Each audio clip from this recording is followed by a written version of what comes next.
Good evening, everyone. Nice to see all of you. Thank you for coming. Let me see if I can do this.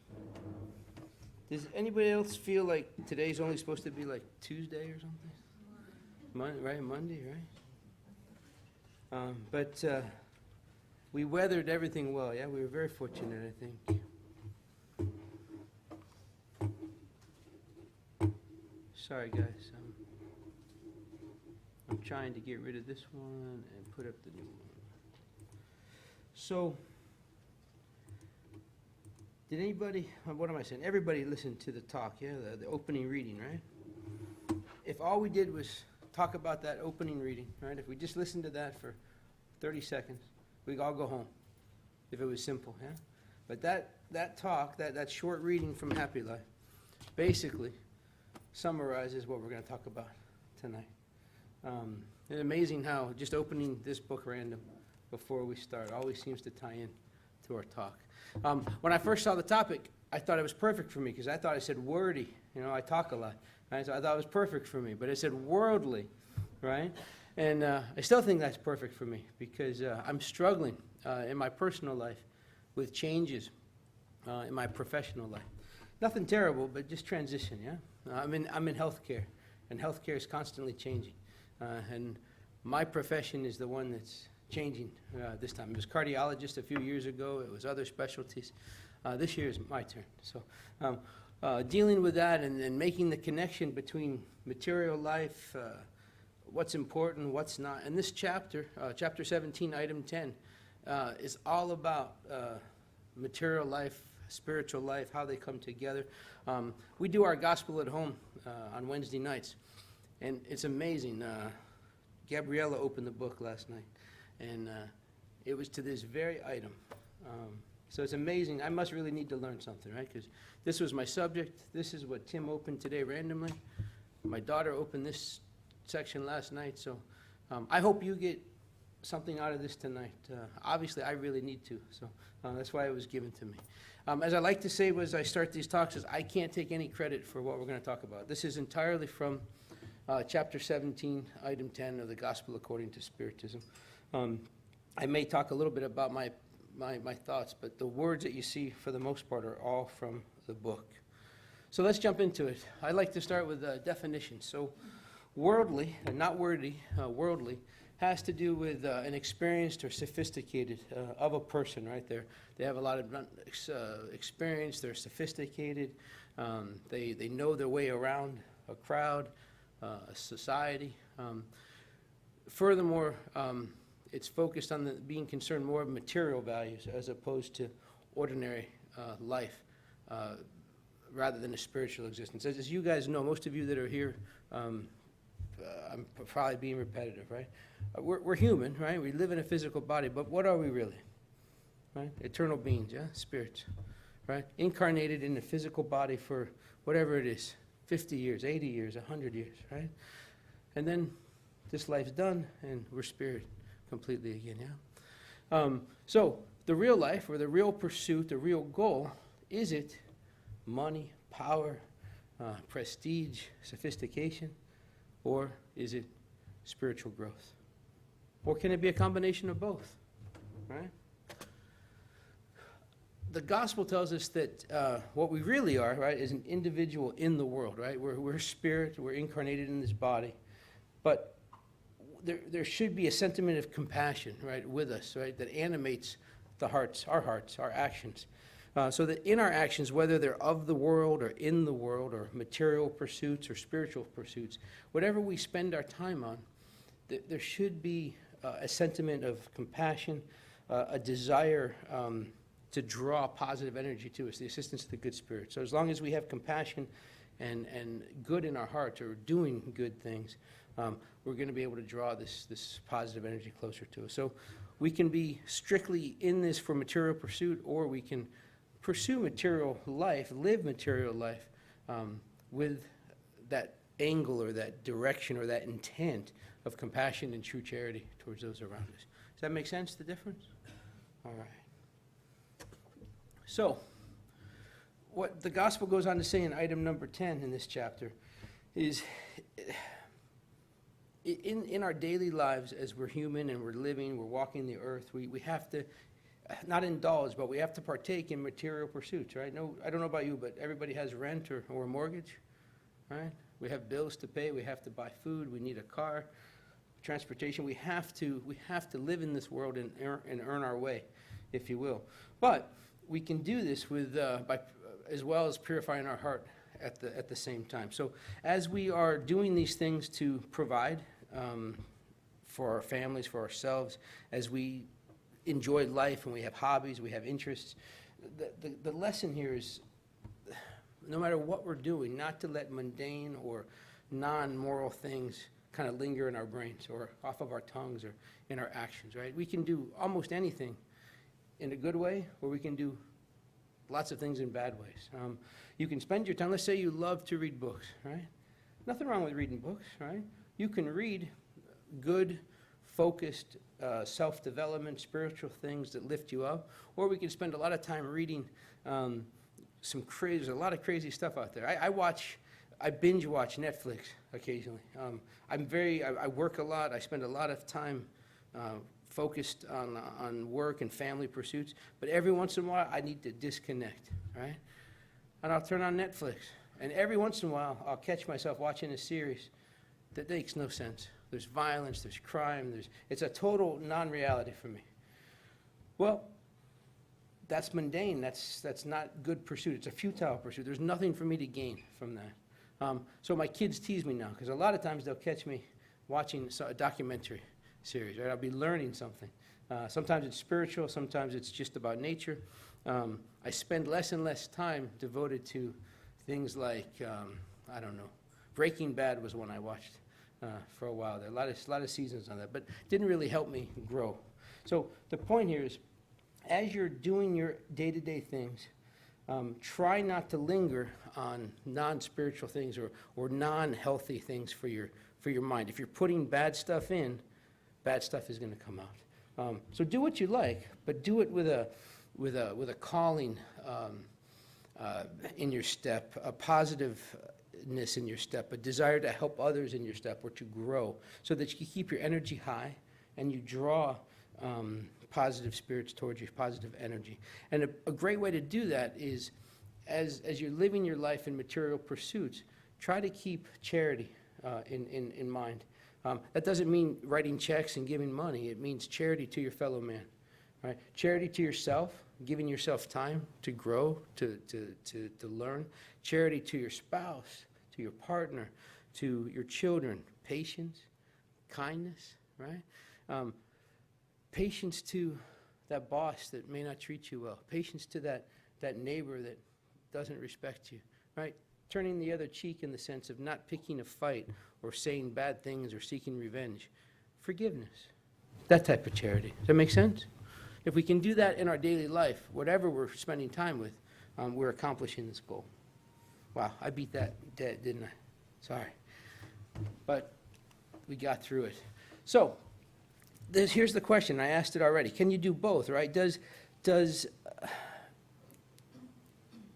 the pursuit of life with compassion at your core or in your center, with this desire to grow and evolve morally, does that prevent us from living a worldly life? Can we still be sophisticated? Can we still be experienced? Can we still enjoy what the world has to offer to make us feel good?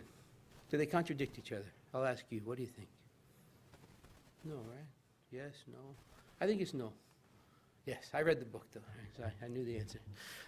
No, they don't want us to think, since we're being directed to pray, to focus our life on moral development, to follow the example of Christ, right? To live a charitable life, a life forgiving others for their trespasses, and paying our debts to others, right? Making amends with people that we've offended.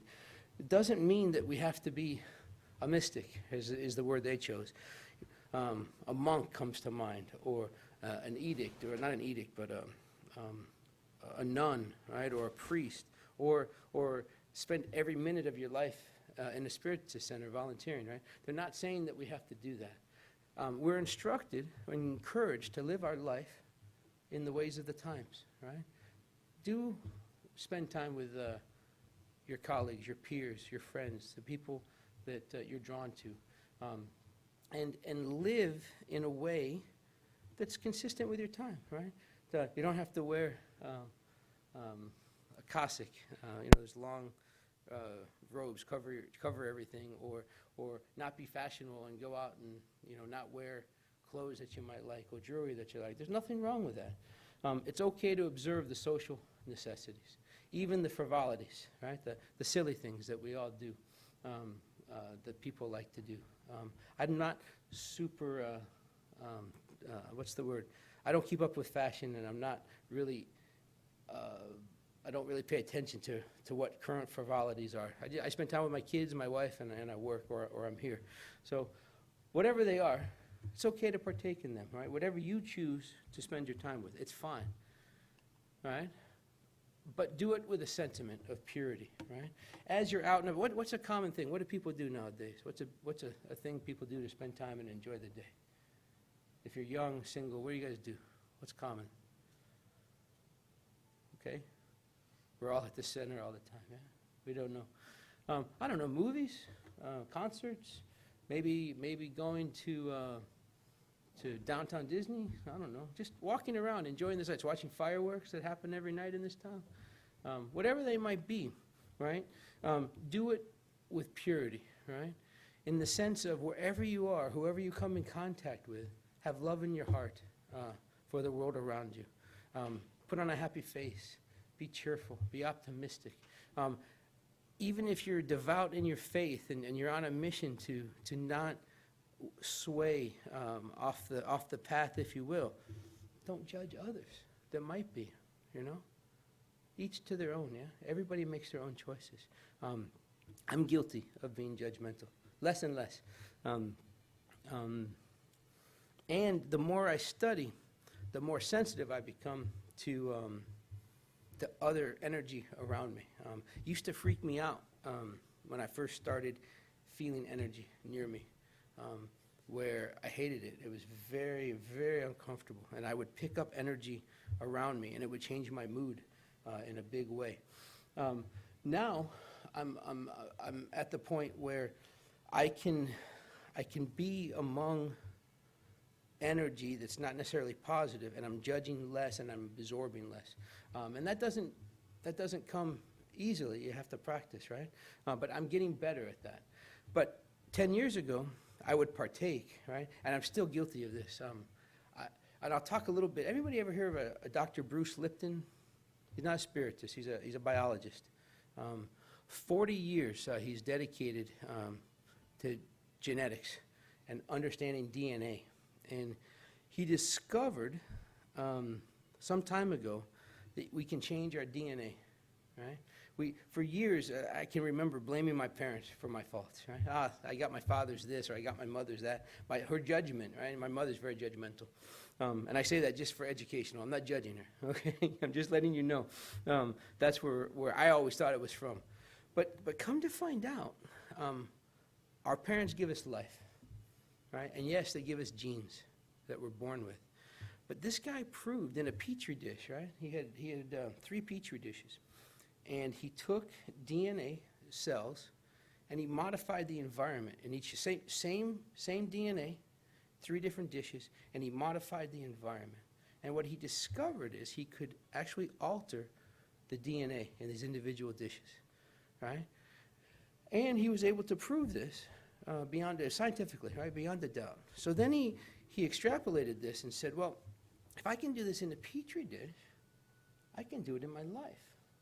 And it's true, we can all do it, right? So my point here is, as we're living this life and we choose whatever we do, just because we're in an environment where other people are doing X, Y, Z that we don't want to participate in, or it's not our thing, we can be in that environment, wish them well, pray for them, and not let their actions sway our thoughts or change our desire to be pure, if you will, or live a life of purity, or stay on our moral compass, if you will.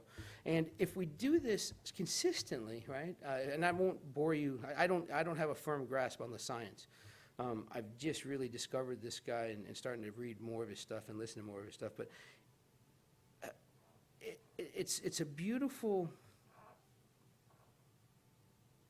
beautiful point where we talk about changing how we act and interact with the world, right? With our thoughts, with a prayer, with staying focused. And how hard that can be, right, at times, right? And it takes a will, and that's true, it does. But this guy has found a way that we can implement on a daily basis to make it easier, simply by changing our thoughts. Instead of listening to the codes that we learned, right, the first 7 years of our life, right, that are ingrained in us are the example from our early years, we can totally turn those around with some simple skills. So if you get a chance, look him up. It's Bruce Lipton, just like the iced tea, right? Lipton, iced tea, Bruce Lipton, PhD, and it's pretty neat stuff. And it kind of ties into this. It gives us a scientific approach to what we believe as a spiritual approach, and they go hand in hand, in other words. All right, back to the gospel. The spirits tell us that we've been called, right, to enter into contact with spirits of different natures and opposite characters. They tell us, don't clash with any of them, right? Republican, Democrat, liberal, conservative, right? The elections are coming up again. There's going to be a lot of people fighting on Facebook and in social media, right? Okay, let them fight. Don't clash with any of them. They have their opinions, you have yours, right? Respect, forgive, be cheerful and happy. Is that easy? Sometimes. Sometimes it's not, right? But that's the instruction. Be cheerful and happy. Don't judge others.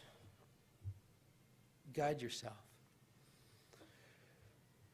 They also tell us that as you join in with these crowds and you spend time with them and you incorporate into that world, right, the frivolities of the day, that social life, that material world that we all navigate through, even though we're on this spiritual path, do we have to define our cheerfulness in their way, right?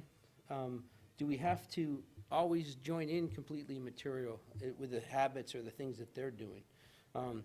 Or in a way consistent with those around you, using their definition of cheerful and happy. They're telling us here, have a smile on your face, be cheerful and happy. But does that mean we have to conform and come off our path and join in, right? Sounds like a conversation with my 11-year-old about peer pressure, right? Do we have to give in to peer pressure and use their definition of happiness?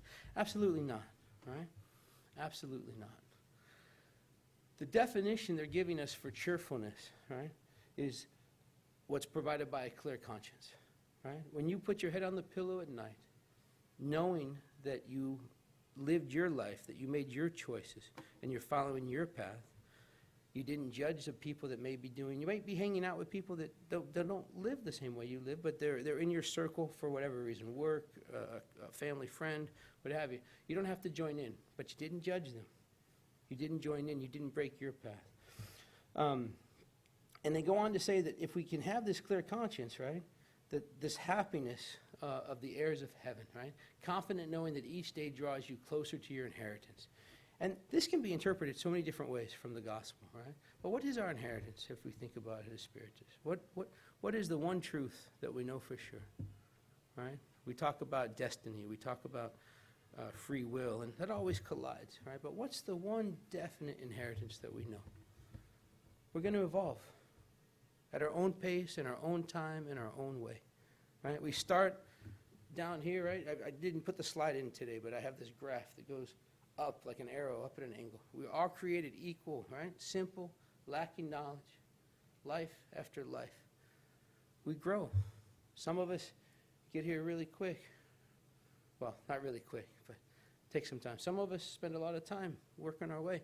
We're all in our own place on this growth path. The only inheritance, the only guarantee, right, is we're going to evolve. We cannot fight it. We can make it long, we can make it painful, we can make it arduous, we can not learn quickly. But inevitably, we will all grow and become a pure spirit. Just going to take some of us more time than others. I'm 52 years old, and I spent the first, 35, 40 years. That's not true. I'm exaggerating. 25, 30 years on a completely different path, right? So I'm way behind the curve. But I'm at the table now, right? And I'm studying, so it's going to get easier for me. My point is, don't interpret when you see heirs of heaven, and we're not talking necessarily pearly gates or the opposite, right? We're going to go to hell if you don't do these things. Strictly speaking, right? When we talk about our inheritance, we talk about that evolution into a pure spirit. And the way we can do this quickly, or less long, if you will, or shorter, less painful, is simply by having that clear conscience every night. If you had a connection, right? A speaker, or let's say we had an app on our phone, right, where we could see God, right? Right? He's looking at us, we're looking at him. What would we do differently? Or better yet, let's take God out of this, right? What do you do when nobody's watching, as opposed to when people are watching? If they're radically different, right? Or you would feel bad, perhaps, about doing those things in public eye, then maybe we don't have that clear conscience, right? So that's what we're trying to do. We want to create that clear conscience mentality, that experience, as often as possible. And if we haven't lived that way that day, acknowledge it. Don't beat yourself up. Don't live in the past, right? It only happened when it happened. The more you feel guilty about it or beat yourself up about it, you're simply repeating that in your brain. Same thing, whether you do it physically or you think about it and feel guilt over it in your brain, the same area of your brain fires up, whether you're thinking about what you did or when you did it. So stop, put it behind you. It's in the past, and make a focused attempt the next day to correct it. They go on to tell us that virtue does not consist in assuming a stern and gloomy face, or in rejecting the pleasures that your human condition allows. Whew. Good news, right? Just because we profess to want to grow, right? And I don't care what you're thinking right now. I'm going to make a statement. Each and every one of you is on a path to improve. I know sometimes I come here and I don't necessarily feel that way, and some of you may be feeling like that. But it's Thursday night, right? It's 7:30 at night. I guarantee you there's something else out there that might be more fun, that might be more exciting. What sports season is it right now? Football. Wow, is there a game tonight? Yeah. See? And you're here, Tim. Way to go. I'm proud of you. All right? My point is, you're in a Spiritist Center on Thursday night listening to a guy that may or may not know what he's talking about. Right? I'm trying, Tim. I'm trying. The point is, you're here. So we're all on the path, right? We're trying, and you're here. So that's awesome. But it's okay to have a smile. It's okay to have fun. It's okay to be silly. Just because we're on this path and we really want to grow doesn't mean... I grew up with a lovely grandmother, right? For many, many years. I was her favorite grandson. She spoiled the heck out of me, right? She would... you walk in the house, right? And she's... Chippy was my kid nickname. If you knew me before college, you'd call me Chip, right? That's my mom and dad still call me that. My sisters call me that. I'd walk in her house and oh, Chippy, you're getting fat. Come eat, right? It's like, and she'd feed you in pasta and lasagna and Italian desserts, cookies, right? But she was one of those people that she could knock you out with a smile and then kill you with a comment, you know, like one of those, right? And most of her life, I just remember her being negative, right? Even though she was full of love for me, right? She was always worried about someone taking advantage of. She lost her husband very young. I was 5 years old when my grandfather died. So she lived 30 years more with this anger about him leaving, right? And it was just always cranky and instilled in me that you had to be serious and you had to pray and you had to memorize Hail Marys and All Fathers and you had to go to confession and all these different things. And if you were really living a righteous life, you couldn't be happy. So the point is, that's not true. You can live a righteous life. You can follow your moral compass. You can follow the example of Christ. You can still laugh. You can still have fun. You can still goof off. But remember your focus, right? What's the purpose? Compassion in your heart for others, but laugh at the same time. Does that make sense? All right, good. Grandma, I'm sorry. She's listening. I don't know. All right. So the caveat, which I've already shared with you, right, is in all that we do, look to the source of all things. don't do anything without the thought of God. I can't tell you I do that every day.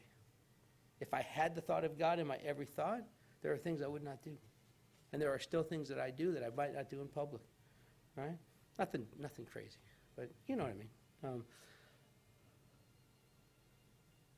And that is beautiful, but it's also very sharp, right?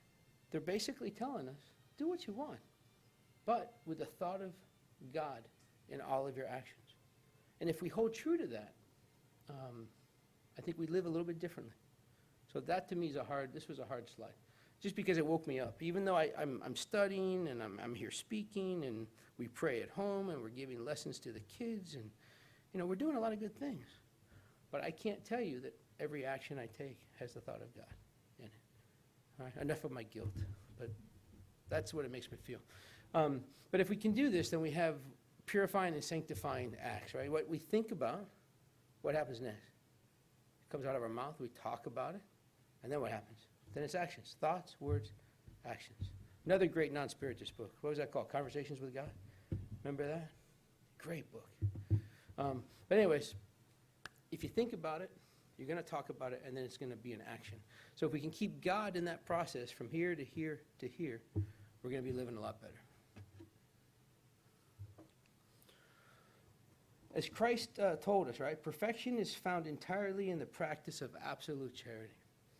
And the duties of charity extend to all social positions from the lowest to the highest.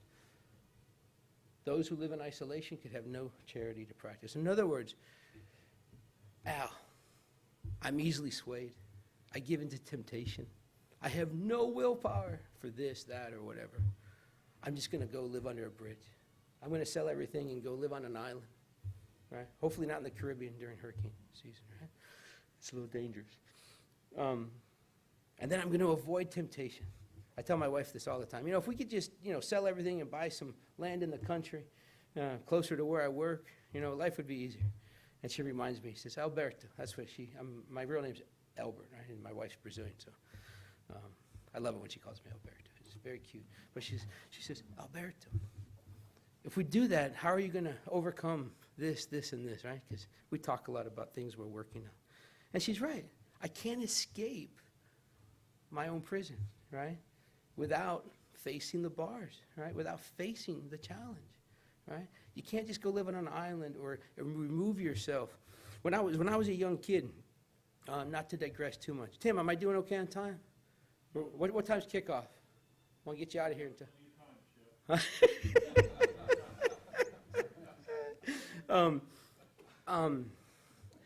I was hanging with a bad crowd. I left college the first time around before they kicked me out because my GPA was like 1 point something, right? And I knew it was going to be time. So I did something crazy because I thought if I could just get away, right, everything will be fine. I joined the Army National Guard, right? And I was gone for 3.5 months. And I never went back to that crowd I was running with. But guess what? I found another crowd, right? So you can't escape it just by disappearing, right? You got to face it. And the way to do that is live your life among the people. We're all the same, just at different degrees of involvement, right? And interact with them all. Do our best to help everyone. Help ourselves as well. But it's got to be through this interaction. There's no way around it.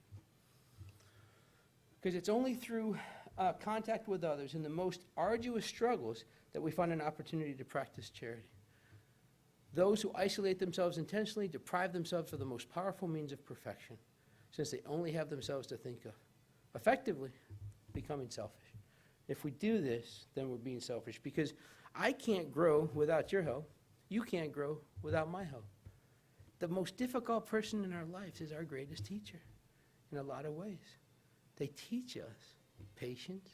They teach us kindness. They teach us forgiveness, right? Or they help us define our weaknesses, right? The things we need to work on, right? When we talk bad about that person, when we wish them ill will, when we seek revenge, when we're happy, when bad things happen to them, right? Right? All these things they happen, and we're all, I won't speak for all of you. I'm guilty of all those in the past, less and less, right? But still guilty of these things. So those people that just push your buttons and stress you out and anger you, they can be your best teachers. Make sense? All right. I think I heard yes. Yes? Okay, good. We're almost done. 2 more hours. Kidding. So we're reminded, do not imagine that in order to live in constant communication with us, to live in the Lord's sight, that you must live in isolation and protection from others, constantly praying. No, no, and once more no. Definitely pray, but it doesn't have to be a constant thing. You don't have to become a monk that doesn't talk and just meditates all day. You don't have to do that. It's actually encouraged to go out and interact. Be happy in accordance with the needs of humankind. May your happiness never hold a thought or commit an action that might offend God. Makes sense, right? We talked about this. Live your life. Love each other. Forgive each other. Be charitable towards each other. Be kind to yourself, right? The goal here is just don't commit an action that might offend God. Easy, right? Easy, but hard at the same time. All right. May your actions never cloud the face of those who love and guide you. God is love. God blesses all those who love virtuously. So who loves and guides us? You want to help me with this one? Yes, we've got material circles, right? We've got friends. We've got moms and dads. We've got best friends. We've got counselors here at the center. But at the end of the day, ultimately, what are we talking about when we say who love and guide you? Are you ever really alone is the question. No. You're surrounded, right, by spirits that love you and guide you. As long as you don't cloud the picture. Elevate your energy, right? Lift your thoughts. Spend time with like-minded people. Spend time with people in similar pursuits. But if you don't, right, if you step away from that, right, are they ever really gone? Might be distant, but they're there when you ask, when you knock. Yeah? Ask for help. Pray for help. Hesitate as if God's on your shoulder, right? And think about what you're about to do, and it'll change. Help is there. Your guardian angel exists and is there for you. Just got to let him in. Got to invite and not push away. But they're always there for you. All right. Now, this last slide is not from the gospel. This is from a PowerPoint from the U.S. Spiritist Association in a presentation I borrowed a long time ago. But it's an acronym, right, for how you can stay straight. Knock, right? So knock and you will receive, ask and you will receive. Same idea. What's the K stand for? Keep your faith. And I love the first sentence. The same faith it takes to knock is the same faith required to keep you standing in the door. Yeah? When you're ready to give up, when you're ready to walk away, remember, it takes just as much energy to ask as it does to stand there. Don't give up. Keep your faith. What's the N stand for? Never give in to doubt and fear. It's okay to have doubts and fears. The key here is to not allow those feelings to move you from your position. This happens when you try to reason with doubt and fear, which are simply feelings, not truth.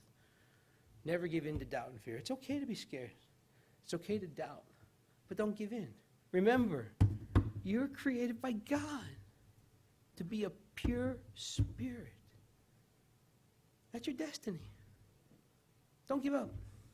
Stay strong. What's the O stand for?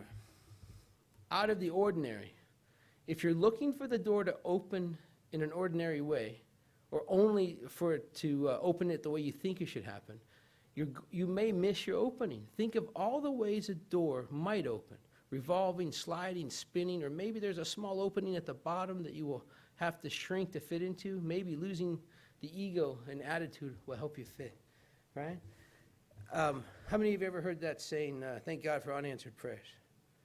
Right? How many of you can think of something terrible that happened in your life, and you prayed and prayed and prayed, and your prayer didn't come true, but then something else happened that was better? Right? Just because you ask for it doesn't mean it's the best thing for you. Right? See other doors. Find new ways to open or get through, and don't give up. All right, C stands for choose. We have so much power in our ability to choose. Choose to stand your ground. Choose to be grateful, choose to forgive, choose to be genuinely happy for other people. Choose to do what's uncomfortable if it will get you to what's next. And that's Bruce Lipton right there, right? The DNA, right? You were born with genes. You were programmed for the first 7 years of your life. And unconsciously, right, 95% of the time, unconsciously, you're being driven by that tape, by that DNA. But you can change it. That's not just Bruce saying it or me saying it. He proved it with science. You can change your DNA. You can change those recordings. It just takes effort and time.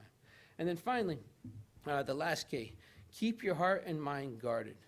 Be careful of what you allow in and who you allow in into your life. If you are standing at a door waiting for it to open, you need your cheerleaders, those who have been shoulder to shoulder for you to stand on, and those who will patiently wait with you passing the silent time with words of encouragement. You show me the 5 people you spend the most time with, and I'll show you who you're most aligned with. That's a very, very well-known, what's the word I'm looking for, Peter?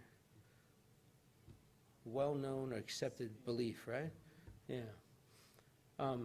If you're not where you want to be spiritually, if you're not where you want to be in life, right, on your path, think about what you're doing, where you're spending your time, who you're spending it with. Your mind is expensive real estate.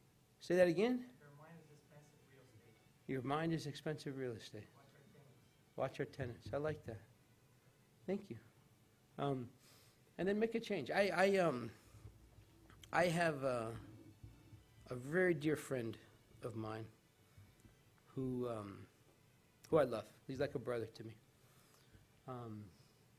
But it's not the best situation, right? Without going into too much detail.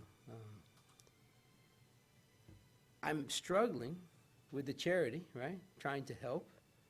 And yet also knowing that this energy is not necessarily good influence in my marriage or in my professional life. So that's one of the things that this talk helped me with, right? Is knowing I'm going to tell you about that, and then examining myself. I don't know about you guys. How many of you get up in front of people and talk? Am I the only idiot in the room? No? Some of you, yeah? Occasionally, yeah.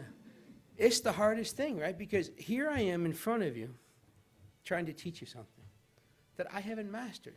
I almost quit doing this some years ago. There's a young lady in the back that convinced me of the errors of my ways and helped me turn the corner, so I'll be ever indebted to her. Because I'm not a hypocrite. I'm not sitting here telling you I do these things. But early on, as I spoke, earlier in life, I felt like a hypocrite because I wasn't doing these things, right? But when I get up here and talk, and I understand now that my mission, my goal, is to share the message. I learned putting it together. I learned sharing it with you, and it gives me a chance to contemplate these things in my life. So two things came from me that I want to thank her for having me talk tonight, and thank you guys for being here so I could share. Two things very important to me. As I explained, I'm going through a difficult time professionally. It's impacting finances, it's impacting job security, right? Just some crazy things with insurances, which I won't worry with. I've been in that situation before, and the way I'm reacting to it today is completely different than I did 7, 8, 9, 10 years ago, whenever the last tragedy happened, right? This is not a tragedy. I'm excited. I'm learning. It's hard, it's difficult, but thanks to this type of material, I'm going through a similar experience that I handled totally different a decade ago. So thank you guys for listening. Thank you guys for giving me an opportunity to learn and not only tell you what I read, but see how it applies to my life and grow. I could not grow without you, and I'm forever grateful to each of you for putting up with my silly jokes and my story. So thank you for your time and attention. I hope you all leave here better than when you walked in the door. Thank you for being here.